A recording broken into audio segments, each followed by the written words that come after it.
Welcome back to MVM. Today we have a very special first look. This is for Eclipse, or rather the second edition of Eclipse. It's coming to Kickstarter very soon. This is one of Jeremy's all-time favorite games and probably the quintessential 4X game out there. I even created a poster for it. I mean, I absolutely love this game. It originally released in 2011. It's a 2 to 6 player 4X game, as you just mentioned. This one's called Second Dawn for the Galaxy. It is a re-release, and the first thing you're going to notice right off the bat is that the graphical changes to the game are phenomenal throughout. Yeah, this is a prototype. A lot of this is prototype components here in front of us, but you can tell already it's a far more colorful looking game, definitely a much better table presence, and what we don't have here are a lot of the really cool game trays components that they're going to have, where there's a lot of depth to these things. There's going to be some recessed spaces to hold all of the little bits in this game, and those double as storage containers, right? Yeah, absolutely. So for you guys who have not played Eclipse, what we're going to do is we're going to kind of give you an overview of what Eclipse is, and then we're going to walk you experts through the changes, because I know that's what you guys want to get to.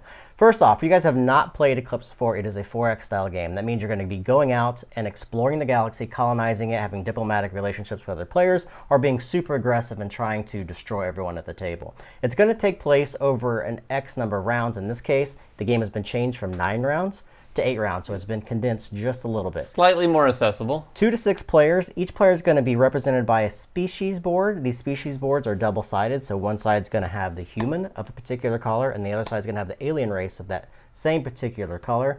All of the humans basically act in the same particular way. They all have the same abilities, same starting stats, but the aliens are where you get a lot of the special variable player powers, different starting resources, and so forth, and they play a lot differently from one race to the next. Yeah, they play a lot differently, like Jeremy said. Some of them are going to involve some very different setup for sure. It's not just your starting levels of resources and whatnot, but some will start with more on the board and different things going on with them. What's fantastic about this game, and one of the main reasons I've always loved this game, is the duality of trying to be productive in the galaxy by doing a lot of different things on your player board, because everything that you do, every action that you take, has a cost at the end of the round.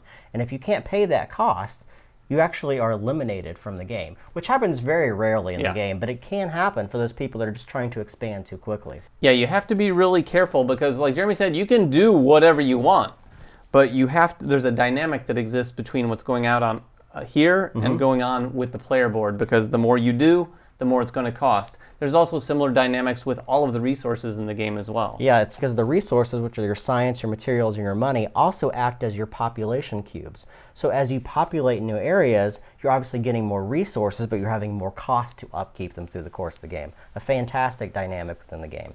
Let's talk about the changes, because you guys want to know what's changed. There's quite a bit that's actually changed within the game. In fact, 2 pages. Now, a lot of these things are graphical changes, and we'll talk about some of those first, but there are little nuanced changes. This game is 8 years old, and it's had a lot of blind play testing with this new edition, but also just a lot of games that have been played through the years. So the designers have listened, much like Brass of last year. The game is beloved by this company, and they wanted to give it a chance to grow and breathe, and now you're going to see a lot of tweaks here and there to a lot of the different formulas that you've played in the past. Some of the things that were maybe been a little bit powerful have been toned down, and some things that weren't so powerful have been toned up. Yeah, and some of those changes are very basic and apply to the game in general. For instance, like Jeremy said earlier, it's 8 rounds instead of 9. There's a lot of things like that. Then there's a 2-page list of maybe over 60 different little changes. This has everything from small little tweaks to how much things cost, and I'm talking little tweaks. Yeah. So a lot of these changes that we've seen really speak to the thought and a lot of the testing that's gone into this. The first thing I want to talk about are the species boards. You'll notice the old one was kind of gray and drab, and you see the size comparison right here. The board is now a longer board and not as high, so there's a little bit more area above your player board to be able to do things. You're also going to notice that all your resources are no longer on your board. They're now on a control board that will be an actual game tray. This will be a recessed board. All these cubes have a kind of a circular motion, and underneath of them it's going to have all of your different storage components for the game itself. The ships that you see here are from the ship packs that were sold separately with the game. These will now come with the game itself, so you're going to get all new ships. You're also going to get new miniatures. Miniatures for the Galactic Defense System, which is right in the center of the board.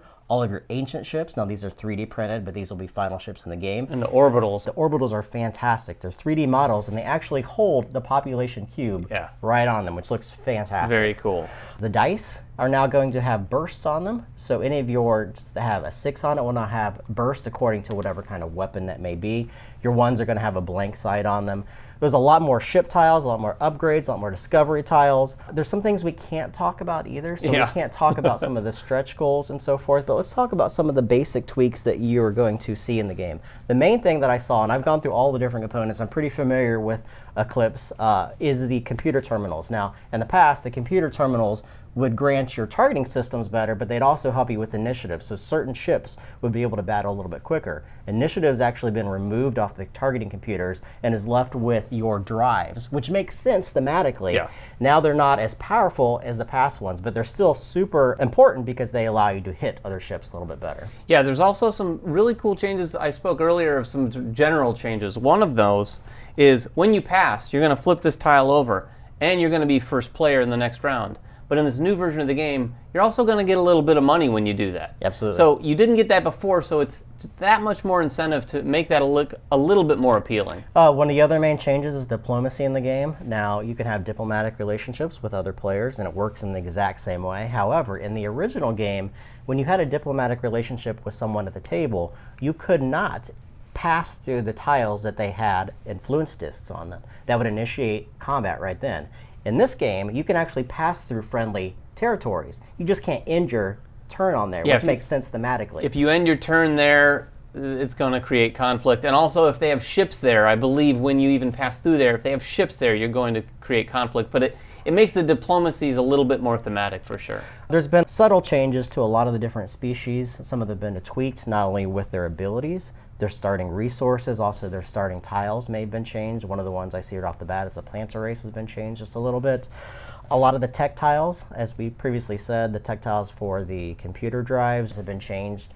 There's also some minor tweaks. One of the main things in the original game that some people had an issue with were the missiles. Those have been tweaked just a little bit. They now require energy, where in the past they didn't require energy. One of the other things that has changed is the reputation tiles. With a lot of things in the game, the distribution of those tiles has been changed as well. So when you enter combat with another player, depending upon the number of ships that you defeat, those reputation tiles or victory points is going to change as well. There's a whole list of changes. Yeah. And what we're going to try to do for you guys is keep a list in the comments section of this particular video. We have to get permission to do so, but we think we're ready to finally reveal everything that's going to be in Eclipse Second Dawn for the Galaxy.